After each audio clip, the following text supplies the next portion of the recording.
Well, one thing that we were able to come out of with our conversations with the corporate partners and the administration was actually what we call the 4 C's. They want critical thinkers, they want communicators, they want collaboration, and they want creativity. And all of those 4 C's are the critical components that they see that are needed in the workforce in the 21st century. And I think that's what all of the corporate partners as a consensus came out of, was that the excitement level was very high from the corporate partners. But creativity and collaboration was probably, of the 4 C's, the most important, because in today's world, in the business world, you've got to be a team player. You can't go out and make it on your own like you used to. You got to know the right people. You got to be in the right pipeline, and you've got to be able to interact with people. And without that communication, creativity, you're just not going to be as successful in the future as you may have been in the past. Absolutely. And it seems to me that the rectangular box design, that when we think of an old classroom where you have students in rows and the teacher in the center of the class, that's more that industrial mindset, like you said, where the teacher is dispensing knowledge into the minds of the students as a one-way street. And everything you're telling me is about collaboration, even from the design process, from a team of people from the community, administrators, even students and teachers. And it's interesting to me the impact and the emphasis on collaboration in that. How have you moved, knowing all that you know about 21st century learning and future trends in education and technology, any innovations that we see sort of on the horizon, where do you see the design of schools going to from, if we start from that just rectangular box, where are our schools going? Well, we're definitely going away from the rectangular box. What we're going to is a very open plan school. You're going to a school with as much flexibility as possible. You're going to a school that is so flexible that over a summer break or a winter break, a floor can be completely reconfigured for a different type of curriculum aspect than what it was used in the semester before.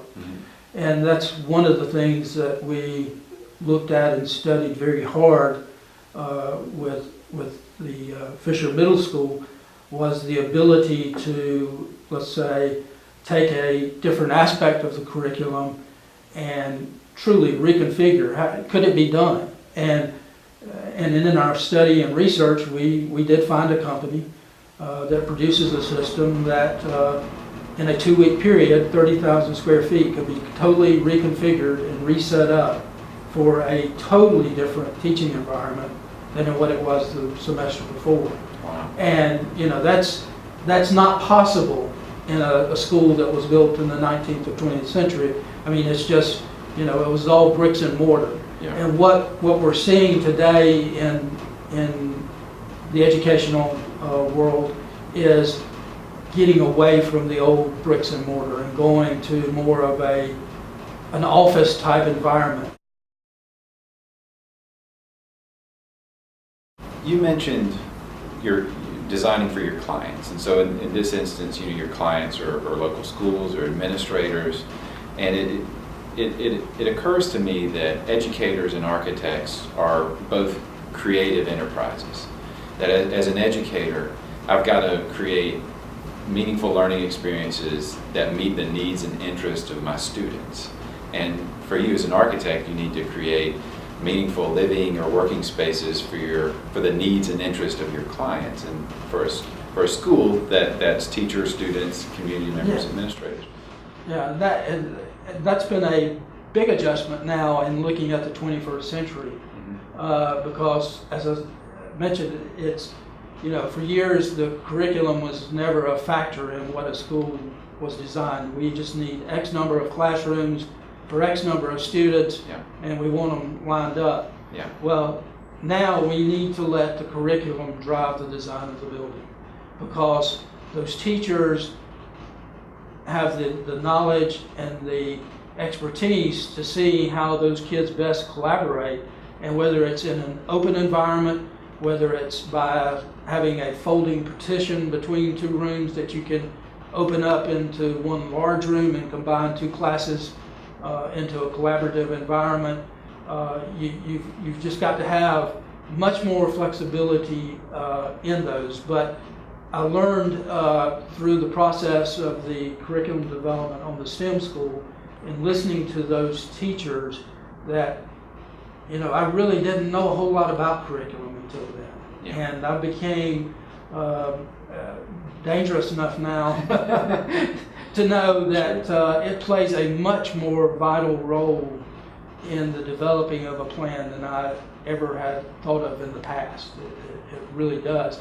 And I think if we had had this knock in the head, for lack of a better word, 15 or 20 years ago, we would be so much further along now. And this being a STEAM school, which is sort of the natural progression of the STEM approach, it adds the A for arts. It recognizes the fact that we learn through our senses, and so integrating and infusing the arts, dancing, music, digital design and visual arts and things like that. You mentioned bringing in nature into this design, and how you have a wind turbine and collecting rainwater, and there's all these ways that you're sort of integrating nature into the experience inside the classroom. It occurs to me that that's another sensory experience that in the past we've shut off through our cinder block, very closed off rooms.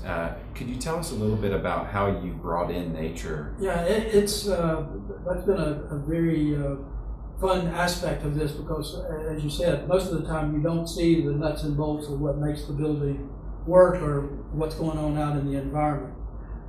Several things that we did in this facility is, one, your mechanical, electrical rooms have glass walls to the front of them, so you see all of the mechanics, the gears, the pumps, you see all of that stuff in action. We talk about technology. Well, every data closet, every patch panel is visual to the students. They can see all the red lights blinking and flashing. They know something's going on. They can see all of that. The other thing, the solar power. You know, you can see solar panels, but you may not know what it's powering. So what we're doing in this building is, whether it be the solar panels, whether it be the wind turbine, whether it be rainwater collection, there's going to be plaques throughout the building that describe the process. So the wind turbine, parents would see as they drove into the school, and they'd say, you know, well, what's that doing? Well, when they walk up to the front desk, there's a plaque that says it's powering the lights that are above your head. So they tie the two together. So does the students. Same thing with the solar power. You go into the locker rooms, you're going to take a shower after you've been out at PE or you've had practice. Well, the hot water that you're taking the shower with is done by the solar water heater. So, and then the rainwater collection system that gathers the water, we have a courtyard that's internal to this building that they're going to use to plant each year, that the students are going to use. Well, the water to irrigate those plants are coming from the rainwater collection system. So again, they get to experience that water being put onto those plants that's been collected off of the roof. The other thing that they will have access to when it comes to the facility is, every student will have access via their mobile device or their iPad or laptop to look at the energy consumption within the building. Wow. What's the temperature in the gym? What's the temperature in the cafeteria?